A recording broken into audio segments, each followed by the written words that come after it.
아멘. 네, 오늘 주신 하나님 말씀 시편 제11편 말씀입니다. 지금 읽는 것은 1절과 2절 두 구절만 같이 읽겠습니다. 우리 1절 2절 같이 읽습니다. 시작. 내가 여호와께 피하였거늘 너희가 내 영혼에게 새같이 내 산으로 도망하라 함은 어찌함인가. 악인이 화를 당기고 화살을 시위에 먹이며 마음이 바른 자를 어두운 데서 쏘려 하는도다. 아멘. 오늘 시편 11편은 사무엘상 18장에서 다윗이 골리앗에게 이기자 노래하던 여인들이 사울이 죽인 자는 천천히요 다윗이 죽인 자는 만만히로다 이렇게 노래했었죠. 그 노래 이후에 이제 사울이 마음이 갑자기 확 변해가지고 마귀가 사울의 마음에 들어가서 이제 그때부터 이제 다윗을 죽이려고 했었습니다. 이 사울의 살해 위협을 피해 다윗이 도망 다니는 와중에 지어진 시가 오늘 11편이라고 알려져 있습니다. 1절에 다윗이 고백합니다. 내가 여호와께 피하였거늘. 그런데 너희가, 즉 다윗의 대적자들을 가리키는 거죠. 사울과 함께 다윗을 쫓아다니고 사울 편에서 다윗을 비난하는 사람들을 가리키는 겁니다. 너희가 내 영혼에게 새와 같이 산으로 피하라고 한답니다. 여기 새는 찌포르라는 단어인데요, 작은 참새를 가리키는 것입니다. 독수리는 웅장하고 여유있게 비상하지만 참새는 어찌 보면 막 방정맞게 철삭맞게 막 돌아다니면서 그렇게 날아다니죠. 뿐만 아니라 산은 사냥꾼들의 사냥터가 됩니다. 그러니까 이 말은 산으로 도망하면 대적들이 사냥꾼들이 되어서 다윗 너를 사냥해 주겠다 이런 비아냥거리는 그런 단어입니다. 그런 말인 거죠. 2절에서 그것을 잘 나타내고 있습니다. 2절을 보십시오. 악인이 화를 당기고 화살을 시위에 먹이며 마음이 바른 자를 어두운 데서 쏘려 하는도다. 그러면서 3절에 어렵지만 의미심장한 말을 하고 있습니다. 3절에 터가 무너지면 의인이 무엇을 하랴. 이 구절의 바른 번역은 터가 무너졌으니 의인이 행할 것이 무엇인고, 이렇게 번역하는 게 바른 번역입니다. 터가 무너졌다는 것은 한 나라가 하나님의 공의로 세워져야 하는데 지금 사울을 왕으로 섬기는 그 나라의 공의가 무너졌다는 것입니다. 의로운 사람 다윗, 아무런 죄가 없는 다윗을 죽이려고 쫓아다니는 것을 보니 사울의 나라는 확실하게 무너진 것입니다. 그러니 의인인 다윗은 할 수 있는 일이 없는 것이죠. 도망가는 것이 최선인 것입니다. 대한민국을 민주공화국이라고 합니다. 민주공화국. 공화라고 하는 것은 공공의, 즉 국민의 것, 이런 뜻이에요.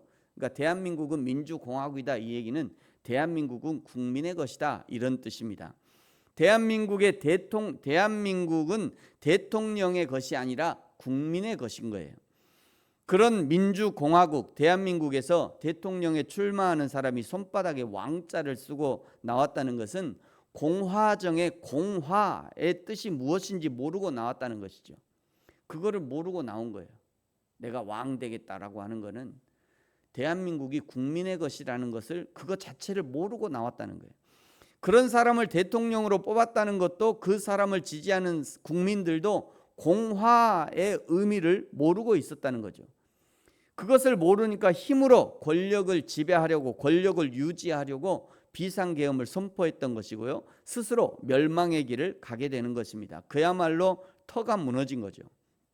그런데 그 대통령만이 아니라 그 밑에서 권력을 누리려 하는 사람들도 대부분 공화가 아니라 대통령이 왕처럼 행동해도 괜찮다고 생각했던 사람들입니다. 그런 사람들이 또 그 밑에 다 모여 있어요. 그래서 그야말로 한순간에 함께 멸망하게 된 것입니다. 대통령이 스스로 왕 되고 싶어 했던 것도 무너졌고, 사울의 나라, 즉 공의와 정의가 사라진 사울의 나라도 무너졌습니다. 이런 부분에서 대한민국과 사울만 생각할 일이 아니라 나도 생각해 봐야 합니다. 나는 내가 내 인생의 왕으로 생각하고 있지 않은가. 내가 내 인생의 왕좌에 앉아서 하나님을 종부리듯 하고 있지 않은가? 급한 일 생길 때만 하나님을 불러내서 이렇게 저렇게 해결해 달라고 요청하고 있진 않은지 자신을 잘 살펴봐야 합니다. 급한 일이 생겨서 하나님을 찾는 일은 좋은 계기가 됩니다. 계기는 돼요. 그런데 그때만 나와서 하나님 앞에 도와달라고 요청하면 곤란해요. 그거는 하나님 종부리들 하는 거죠. 그거는 내가 항상 하나님 앞에 무릎 꿇고 여호와 하나님이 나의 왕 되십니다.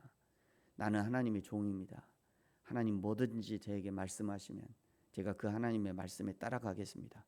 이게 바른 자세예요. 그게 종의 바른 자세인 거죠. 그러니까 생각해 보면 언제든지 우리도요, 내 인생에 왕자 써놓고 나는 내 인생은 내 거야, 내가 왕이야, 이러고 앉아 있는 자신을 늘 보게 돼요. 조심하셔야 됩니다. 정말 조심하셔야 돼요. 순간순간 조심해야 돼요. 사울이 공의와 정의를 무너뜨렸고 내가 공의와 정의를 무너뜨려도 그러나 하나님의 공의는 결코 무너지지 않음을 4절과 5절에서 고백합니다.